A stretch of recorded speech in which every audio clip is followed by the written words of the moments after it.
এখানে আমরা ফটো এডিটিংয়ের জন্য স্ন্যাপসিড অ্যাপস ব্যবহার করব এবং কালার গ্রেডিংয়ের জন্য লাইটরুম অ্যাপস ব্যবহার করব। আপনারা চাইলে দুটি অ্যাপসই প্লে স্টোর থেকে ডাউনলোড করে নিতে পারেন। তবে আপনাদের যদি লাইটরুমের মুড ভার্সন প্রয়োজন হয়, ভিডিও ডিসক্রিপশন বক্সে আমার টেলিগ্রামের লিঙ্ক দেওয়া আছে, ওখান থেকে ডাউনলোড করে নেবেন। প্রথমে আমরা স্ন্যাপসিড অ্যাপসটিকে ওপেন করলাম।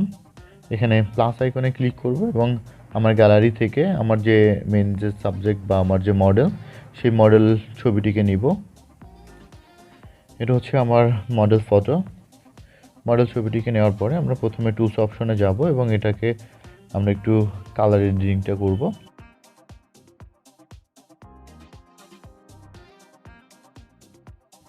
দেনের পরে এখান থেকে ওকে করে দিলাম। উপরে অ্যারো চিহ্নতে চলে গেলাম এবং ভিউ এডিটসে চলে যাব।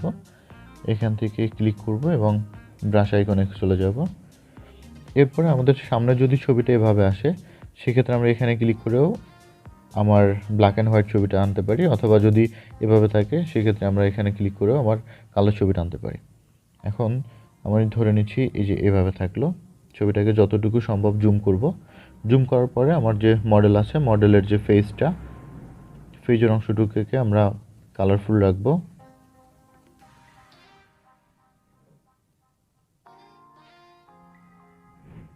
আমার যে মেন সাবজেক্ট আছে তাকে কালারফুল রেখে ব্যাকগ্রাউন্ডটাকে ব্ল্যাক অ্যান্ড হোয়াইট করা হয়েছে।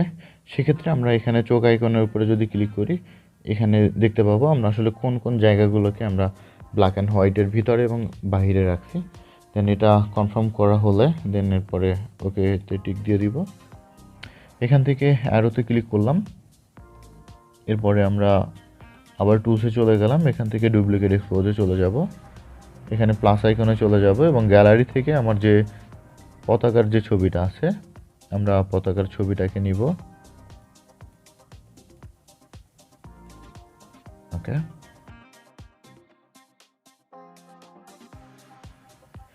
রাখার পরে এই মিডল পয়েন্টে ক্লিক করব এবং এখান থেকে ওভারলেতে ক্লিক করব। এক্ষেত্রে আমাদের ব্যাকগ্রাউন্ডের সাথে কিছুটা ম্যাচিং হবে।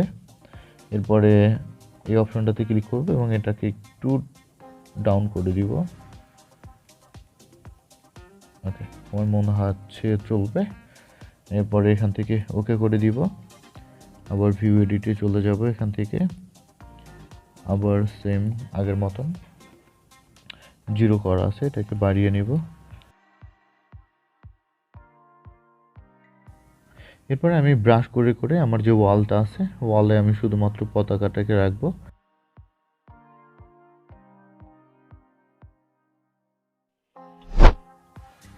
ওকে, আমাদের সব কিছু কমপ্লিট হলে আমরা এখান থেকে ওকে করে দিব এবং এই অ্যারোতে ক্লিক করে দিব। এন্টার দেওয়ার পরে এখান থেকে এক্সপোর্টে চলে যাব এবং ছবিটাকে সেভ করে নেব।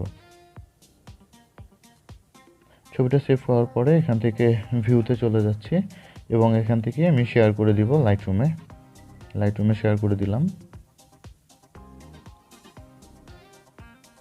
তো আমার ছবিটা লাইটরুমে শেয়ার হয়ে গেছে। এরপর আমরা লাইটরুম অ্যাপসটিকে ওপেন করব। লাইটরুম অ্যাপসটি ওপেন করা হলো। এরপর ছবিটাকে প্রথমে আমরা ক্রপিং করে নিব।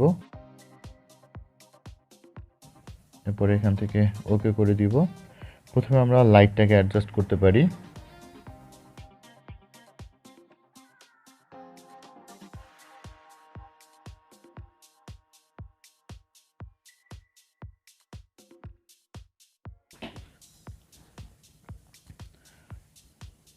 এরপর আমরা কার্ভে চলে যাব। এটাকে একটু ডাউন করে দিব। এটা আসলে আপনাদের ছবির উপর নির্ভর করবে, আপনার ছবিতে আসলে কতটুকু হাইলাইট দরকার কিংবা কোন জায়গাটাতে কি দরকার। এটা আসলে ছবির উপর নির্ভর করে আপনার কালার এবং লাইটিংটাকে অ্যাডজাস্ট করবেন। আমি এরপরে কালারে চলে যাব এবং শুধুমাত্র ফেস টোনটাকে একটু এটাকে স্যাচুরেশন একটু ডাউন করে দিলাম এবং হাইলাইটটাকে আমি 24 করে নিলাম। এতে করে আসলে ফেজের একটু হাইলাইটটা বেড়ে যাবে।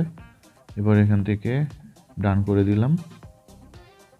এরপরে চলে যাব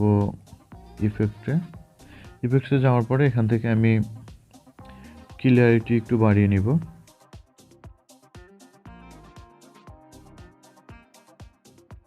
এরপরে চলে যাব কালার নয়েজের এখানে।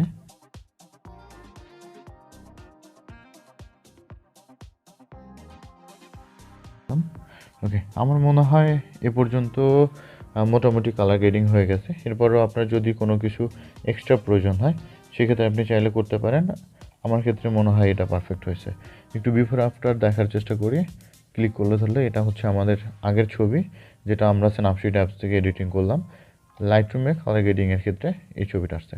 এরপরে সেভ করার জন্য আমরা এখানে শেয়ার আইকনে ক্লিক করব এবং এক্সপোর্টে চলে যাব।